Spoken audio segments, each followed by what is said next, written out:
Hey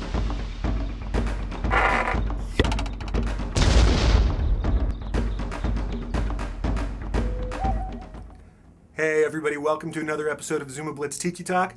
I'm Scott Willoughby, and we're going to be talking some Zuma Blitz. First, I want to wish everybody a happy Lunar New Year. It is now, as of last Thursday, I think, the Year of the Rabbit. So I hope you have a great Year of the Rabbit. Hope the Year of the Tiger, I believe it was, wasn't too bad for you either. We don't have a lot of new features going on with the game this week, but there's a lot of stuff I want to cover in tips, so I want to get right into this week's Zuma Blitz Tiki tip. So we've had a lot of questions ever since the game launched from beginners wanting to know about some of the more fundamental aspects of the game and what you can do to get started and kind of understand how things work. So that's what I'm going to be covering today. The real basics, the fundamental mechanics of Zuma Blitz. At its core, this is a match 3 game. Your job is when the balls roll out on the track toward the golden skull mouth to make matches of 3 or more of the same color. So you see 2 red balls rolling out on the track. If you have a red ball in your frog's mouth, shoot it at the other 2, make a match of 3 or more, you'll destroy those balls. By making matches like this, that's how you gain points, and that's how you keep the balls from rolling into the golden skull, which will end your game.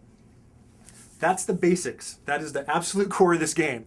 Once you got that strategy down, that kind of basic mechanic, then you can move on. When you get to level 2, you're going to get time balls. Now what these are is a great example of special balls, which are another crucial thing to understand for the game. Special balls will come out in your rollout just like any other color, but they'll have little icons on them that you'll be able to notice. Things like multipliers, which will have a 2x or a 3x, up to a 9x. Or the time balls that I've just mentioned that you'll get at level 2, which will have a little hourglass on them. Later on, you'll get certain weapons, like bombs, for instance, which will have a little bomb on the ball.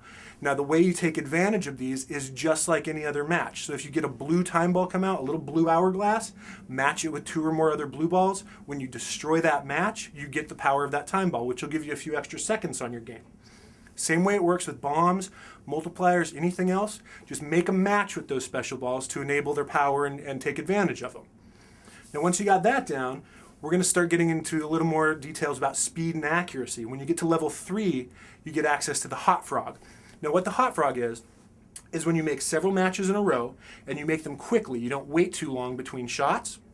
The hot frog will power up, your frog will turn red, and you'll get 3 explosive fireball shots. It'll take out a big area of the board, they'll blast right through anything you can get to any of those special balls in your rollout, and you'll get big points for them too.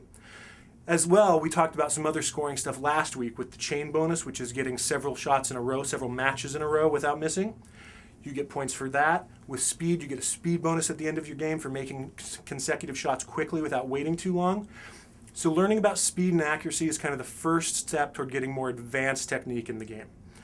After that, when you get to level 4, you're going to unlock spirit animals.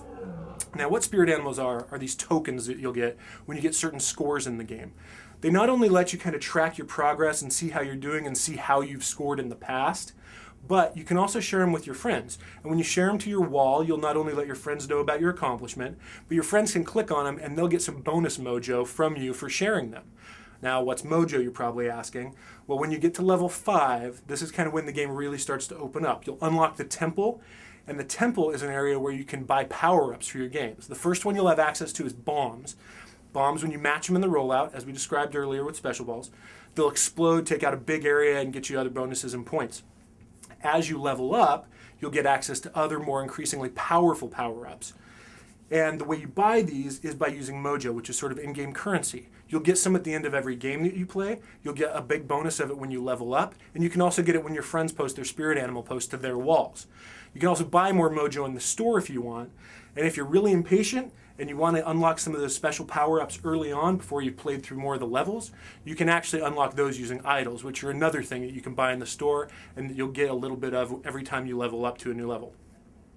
So those are kind of the basic strategies that'll get you through the first 5 levels. And once you get those down and kind of understand those basic game mechanics, that's when you can start looking at some more advanced stuff, which we'll talk about in other Tiki tips in the future. I'm going to put some more details about this again in a note on the Tiki Hut. I'll link to it in this video post. Go check that out. And advanced players, if you have new friends who you've just invited to play the game, point them to it. It'll give them a good primer on how to play. So I know that was a long Tiki tip. We covered a lot of stuff there. So I want to get right into this next week's board. I think you're really going to like it. As you all know, it's Valentine's Day on Monday. So because we love you all so very much, we've created a special Valentine's Day board for you. As you can see, it's shaped like a heart. It's 2 rollouts going into a single skull mouth. And you might look at this and think, oh, that looks pretty simple. It's not a lot of corners, not a lot of curvature going on. It's deceptively tricky. The kind of basic instinct everybody gets when they look at it is, oh, tons of gap shots on this. But because the rollouts, the initial rollouts are so long, you can't even get an opportunity to create a gap until after it goes through that crossover at the very top of the heart. So you've got to be really patient if you want to create good gaps. It's also kind of difficult to get curve clears on this. Curve clears are when you take a row all the way back to where it comes out and you get good points for them. But the rows are so long, it can be really difficult to clear it all the way back because they never curve back around on themselves. One thing that's cool is that fruit is actually pretty easy to get on this board. They pop up in the very top corners, and if you keep track of the rows and keep them fairly short, you can get to that fruit relatively easily. So my tips for this week: if you're somebody who's patient and you really like gap shots, use one of your time power-ups, Chrono Balls, Tempest Fugit, things like that. They're going to let you extend your game, give you time to let those rollouts get long enough to create your gaps for your gap shots. If you're like me and you're not that patient, I would suggest maybe use something like a cannon shot or bombs that are going to let you clear things in the corner and go for fruit. And if you're at a higher level, use something that's going to give you fruit more frequently or make it last longer. So those are my tips for this board. I hope you like it. It's really cool. Even if you hate it, it's nice to look at. But that's about all the time we have for this week's Tiki Talk. I will see you next week. Thanks again for joining us. Bye.